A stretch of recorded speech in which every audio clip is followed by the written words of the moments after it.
Maybe we could start with Alberta giving a brief introduction. Okay. Thank you, Marcos. First, thank you, Marcos, for organizing this Zoom meeting with great people. And let me introduce me. I'm galleries. I'm Alberta Pane. I opened my first gallery space in Paris in 28, and the second Venice in Venice in 2017. And I met you, Marcos, with Marie Famprier in the occasion of the exhibition Storico Vagabondo, in collaboration with Palais Tokyo. And I feel very happy to work with you and to do a lot of important projects together. And I remember the project with in Venice, the first one in Pour les Désirs. I also your sole exhibition in Venice, and more Armory Show, Guggenheim, etc., etc., etc. And when I arrived in Venice in 2017, I met also Giovanni Morandina, Multiplo, Padova, in occasion of the exhibition by Michele Spanghero. And it was, I think, a good photo, works-wise. And because he understand for the beginning my desire to join to the gallery activity, also an edition activity, and Alberta Pane edition was born.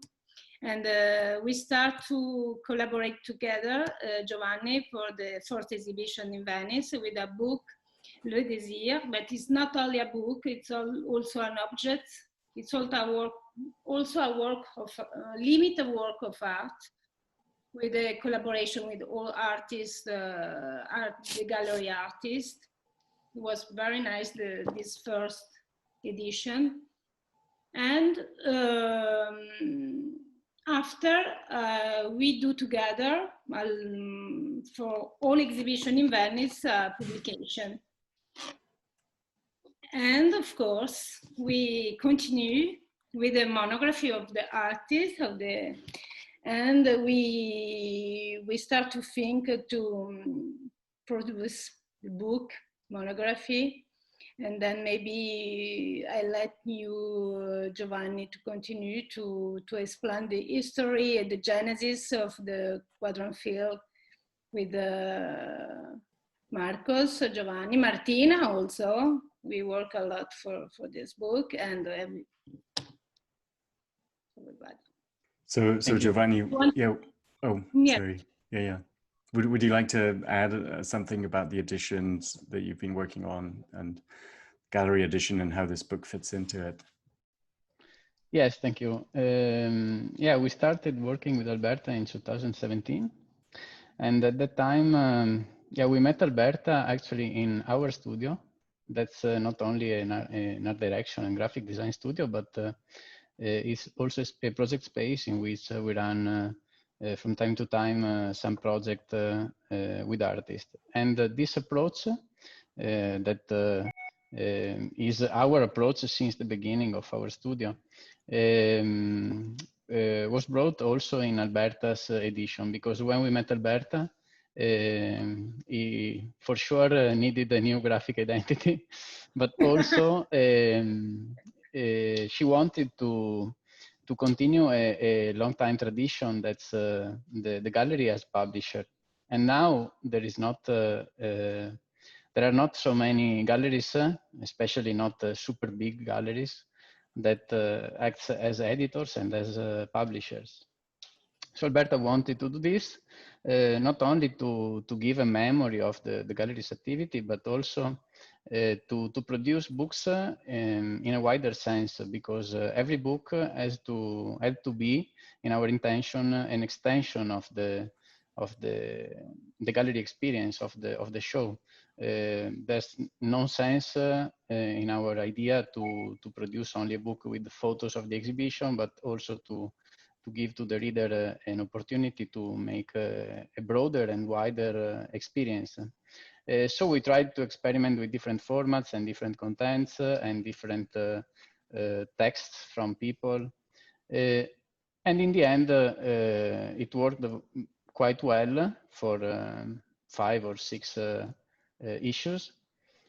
Then we already set up a publishing house, and we faced other needs like Quadrant Field, in which your career, Marcos, had the need to be documented in a broader and complete way.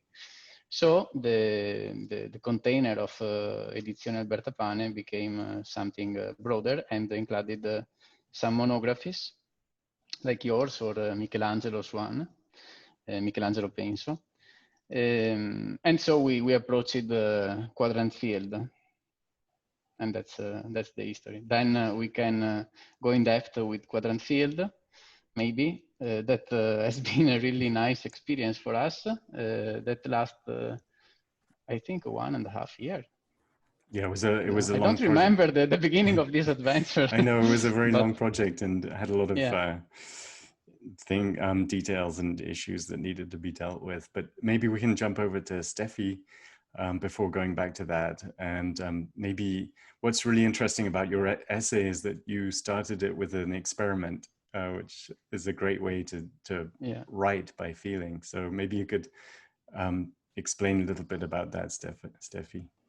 Yeah, well, thanks for having me in the book and in the conversation. And yeah, Marcus, I guess the text, or the reason why I wanted to write about your work in a sort of tangential and very experiential way is because of the way that I've experienced your work so far. So, and we worked together also for a project that I co-curated for the Sao Paulo Biennial in 2018, where you did a hypnotic induction using a boat as a sort of center around which a lot of different stories and feelings evolved. So I had to think about how to actually describe your work, because there's a lot of conversation at the moment about entanglement and webs and networks and so on.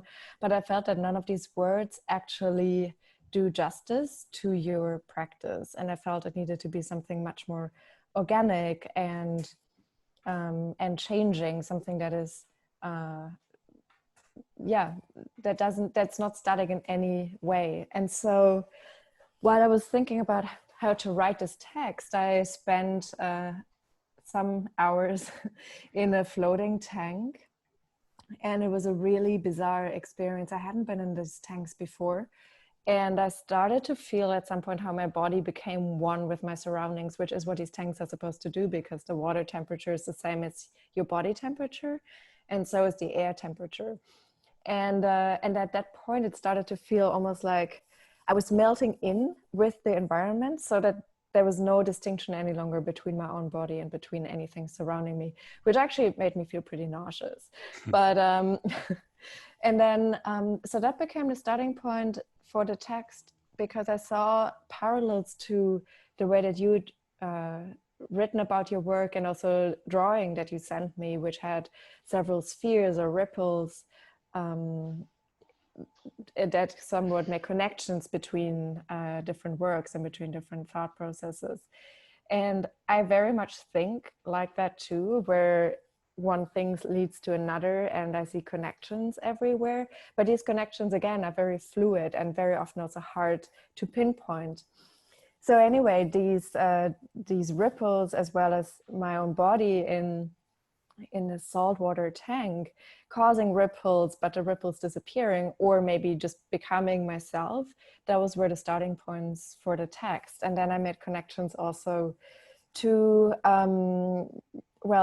Felix Guattari's 3 Ecologies, but also Zoe Sophia's writing about container technologies, and thinking about the way that we need to, and I mean, this is by no means new, and I know Davide also speaks about it a bit in his text about Timothy Morton, but that we need to consider ourselves as part of the environment in a very intricate way, where you can't make a distinction whatsoever. But for me, what was important is this very visceral physical experience of this precise thing that we're trying to come to terms with on a cognitive level, and also hopefully much more in our actions. And so, yeah, that was the starting point, and also somewhat the end of the text, where I imagined your practice and experiences like mine and their connectivity also causing further ripples that extend outwards, and that perhaps connect also to the way that you think about consciousness and experience in your own work, where there's constantly an expansion, contraction going on. And I think in a book that's also beautifully visible through the different colors and the way that you kind of dive into these ripples, or the way that the pages, I actually have it here in front of me, where the different pages are, I mean, the color changes even with in a gradient within some of the pages. So when you open it like this, so yeah, that was the thinking behind the text. And I guess why I find it important today is because we can't really afford any luxury of being in a dream or in a bubble of separation from the world surrounding us. I mean, thinking about the ecological catastrophe, health crisis, social injustices, and so on. So, you know, how to approach these different emergencies in a connected way, but not forgetting about the specificity of each of these struggles and each experience either. Yeah, absolutely. I like the way you talked about the book maybe as a kind of expanding a device, you know, that it doesn't just finish in the text and the images of the book and the past projects. It's actually kind of like an invitation to move forwards and to kind of apply some of these things. So embodiment and kind of moving consciousness and our relation to what's around us is obviously key, and as you pointed out. So maybe we can move on to Davide, who wrote an amazing text and that kind of meanders through a lot of different subjects and subject matters. Too many maybe. No, not at all. But that's your fault. No, it's incredible. No, but I actually agree very much with Stephanie. Actually, I have in front of me, and at the end of her book, and at the end of her essay, there is a beautiful drawing of a rock going into the water and creating ripples. But I think it was a kind of really important in their description. But also for me, when I was writing about your work, I think writing about an artist like you, but not just one single project, but about your whole career, is actually a real nice opportunity to not just focus on the single objects the artist creates, but to look at something bigger, which is let's say the whole cluster of ideas, methodologies, systems of expectation, intuitions that an artist have his whole career. And I think the book for me represents this idea of it seems to me it was an opportunity also for you to systemize all of your ideas, all of your work from out of the chaos, letting emerge something, I don't know, some patterns, let's say, and colors as well, to put, let's say, things together in connection. And I think the image of the ripples in the water actually is similar to how you constructed the book in a way. And also the mention that Steffi did about the color in the page, for me, it's like the waves or tides of color also. I thought about that as well. But anyway, for me, the text was an opportunity to have my take on these waves full of ideas that you brought together, and try to create this connection try to find my own connection between your ideas. And I would say, so for me, it was important to try to connect not just the single artworks, but the whole theory around them, and try to pinpoint one single fact that for me was important, that you don't just create, in my point of view, objects. The objects are, let's say, the byproduct of your art, but more events or experiments, most of the time also brought up collectively with people and other researchers, other scientists, other artists, other writers. And also this here is another example of you bringing us together. And I think for me it was important to to use another metaphor that we discussed together. The title of my essay has got this name, the Cynophophora, which is a type of animals that lives in the sea.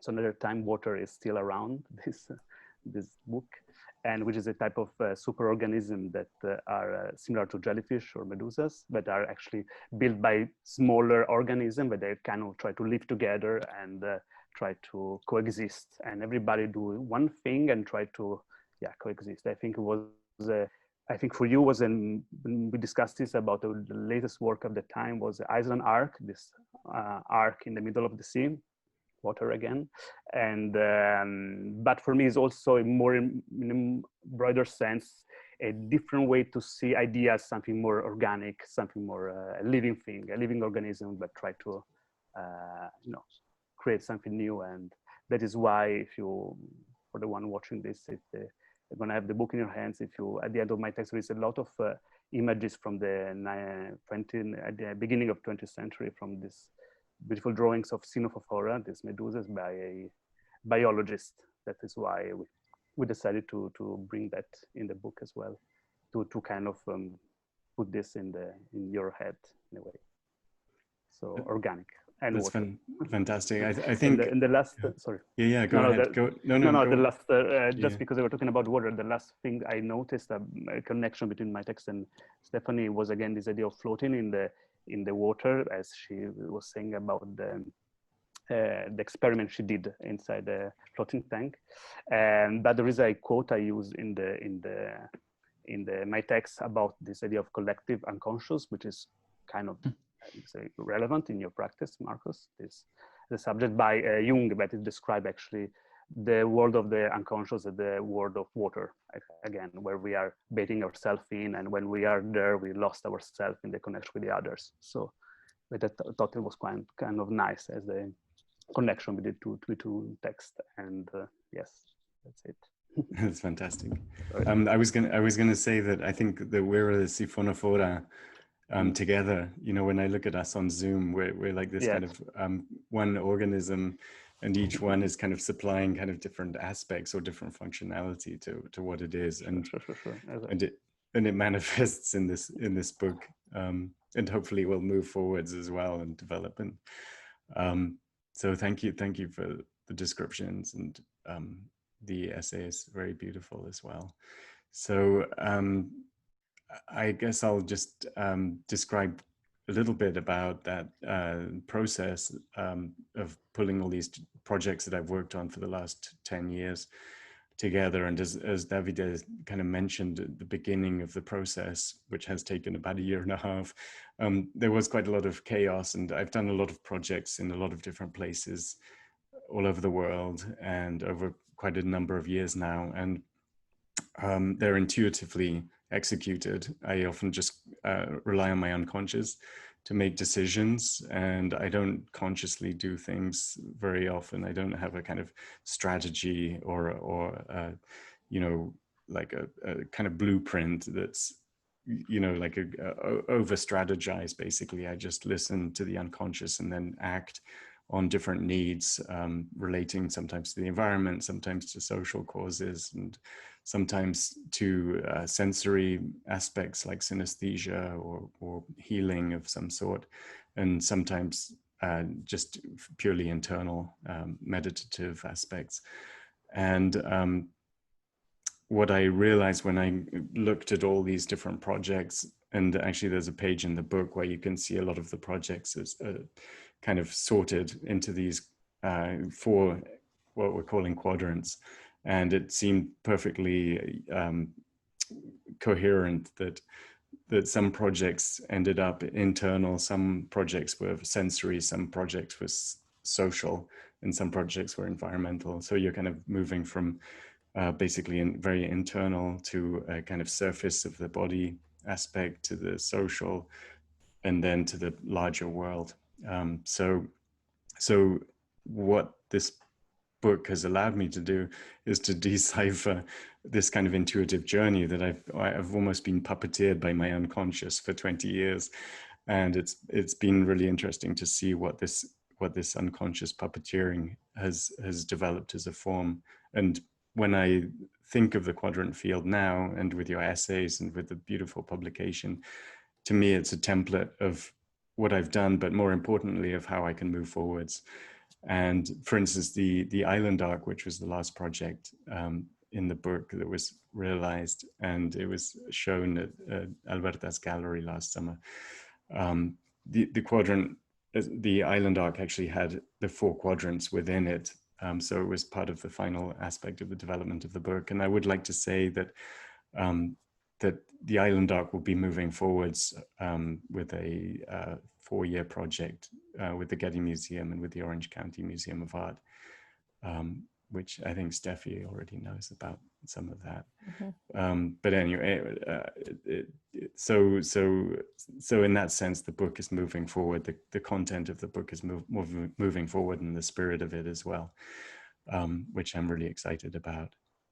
So what I'd like to do is just go back to Giovanni, and maybe you could talk about some of the challenges of actually making this book and some of the decision-making processes that we followed, and also the aspect of synesthesia, which one of your team members is a synesthete, so it was incredibly appropriate.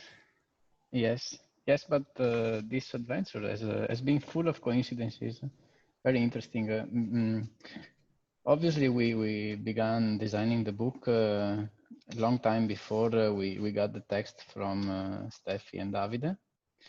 And the first thing we realized when we looked at the bunch of material that you sent to us was that when we do a monography, you obviously think in first time to a chronological approach, no? So you order the projects from the older to the more recent. But we felt that there was nothing worse than this for your corpus. And as Davide said, we felt a sensation of organic, but I would say more holistic approach that was needed for this book. And it was really interesting to discover that the taxonomy of the book was already done by you, actually, with that drawing. Because when we looked at that drawing, we suddenly decided to make a 3D model of that drawing, of that scheme, and doing it in a book, because the most logical thing to do was your thought about your work and to make it concrete in a sequence of papers. Then we thought to the color changing from page by page, but in a slight way that you cannot realize when you open the book, but when you turn page from page, then you see that at a certain point you see a different color and you realize that the change is done without your perception. So it's very similar to your voice when that I heard in Alberta's gallery and in other documentation. And the other concept that we kept in mind through the whole designing of the book was the floating. And it's very interesting because in the last times, I think 1 month before printing, we received the text from Steffi that spoke about this, and it was really strange to consider that we actually organized a surface in which content flows. Also because another challenge was due to the heterogeneity of the material, because obviously materials were produced in a time lapse of 15 years, 10 years. And the sources were very different, and the quality of the images were very different. Some were very poor, others were astonishing, and we needed a logic to keep this all together and coherent. And producing this changing surface that in which the content could float was to us the better solution. Than when we heard about the experience that Stephanie did, and we found a coincidence that told us that we were doing right. So the result speaks about this. And the last thing that I want to say is that doing this book, forced us to get in deep, to going deeper in your work. And we realized that the production of the artwork is not the artwork in itself, but is the process. And the process is always something very inclusive. It's not something that's hermetic, because it deals with people and it deals with relations. So it's very inclusive in my point of view. And this we felt very close to our design method, because we try to be authors in every time we approach a new project. We try to say something, obviously, and in this way we can say we are authors, but we always try to avoid the design for designers approach, in which design is not a tool, but it becomes a scope. And this is the worst thing we can do in graphic design. And we saw in your poetic a sort of consecration of our ideas. So we felt very close to you during the whole process. And I think it's visible from the output. I hope it. Absolutely. Yeah, it's completely runs through the whole interior of the book.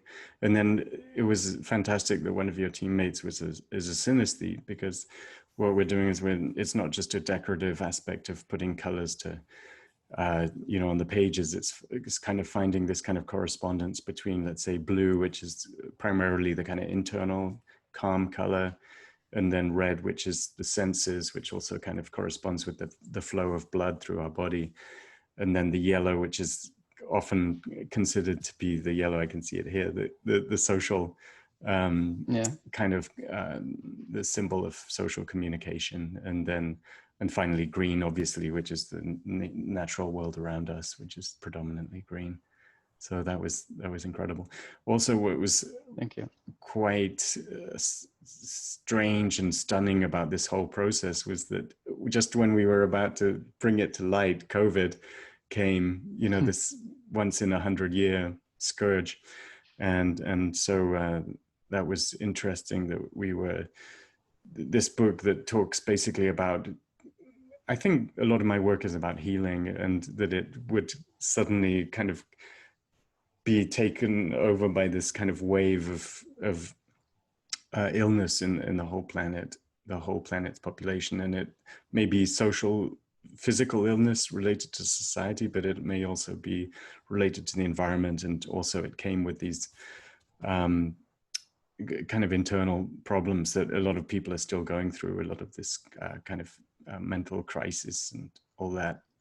So it also, as a response of this book not being able to be published, it was actually in quarantine and nobody could actually reach it, including Giovanni.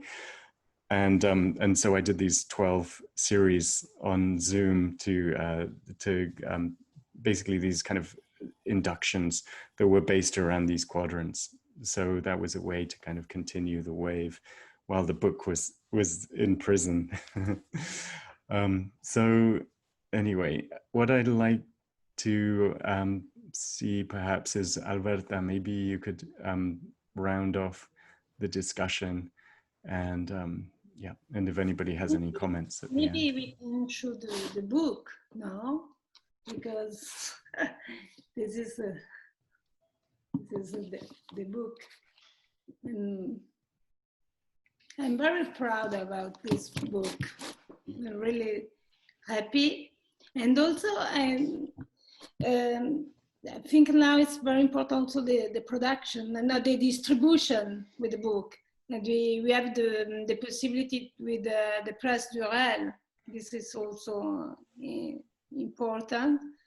And I don't know. Thank you everyone again for this contribution, no? for the book. And I hope the people enjoy your monography. Well, thank you very much, Alberta, and thank you, Steffi, Davide, Giovanni. Does anyone have any last comments or comment? Just thank you. And yeah, I've read most of it, but still not everything. So I'm excited to dive deeper. Yeah, thank you very much, Marcus. I think it was a really nice Thank you, part of Marcus. the project. And I also want to thank Giovanni for making the space for all my footnotes and also a lot. Sorry about that. Looks very good though. So thank you about that. But no, the project is really good and really happy to be part of. Well, I also have to say thank you to you all, and especially I want to add one thing, because by reading Davide's text, I discovered a quote from a mail that I think Marcos sent to Davide, and that's the comparison between conscious and unconscious. And I have to say that this comparison has been very useful by doing this project, because okay, Marcos say basically that the unconscious system is way more efficient than the conscious one, because the conscious one gives us economic bubbles and environmental catastrophe, and it's really an actual and efficient consideration for this period. But above all, it allowed us to take some irrational decision on the book, because by formation, and you mentioned it, Andrea, the other component of the team that worked to this book, is super rational. But when we read it, we thought that, okay, it works, it's beautiful, so that's it. We don't need to understand perfectly why, but we are doing like this and it worked. So thank you for this freedom also. Well, thank you all so much. And also thank you to our French sponsors that helped back the book up with the French translation as well. Okay, so yeah, well, thank you so much for your time, and I hope that we continue as a kind of unconscious siphonophore through time and through other projects and other visions, and within this book too. Thank you so much. Okay. So I hope you very much enjoyed listening to us sharing these thoughts, and I hope you would like to look at the book and possibly buy it and take it home with you so you can immerse yourselves within it. Would like to invite the people to discover Quadrant Field and Marcos Lutyens' work, and Stephanie Hessler text, and Davide Daninos text, and what this amazing book. Voila.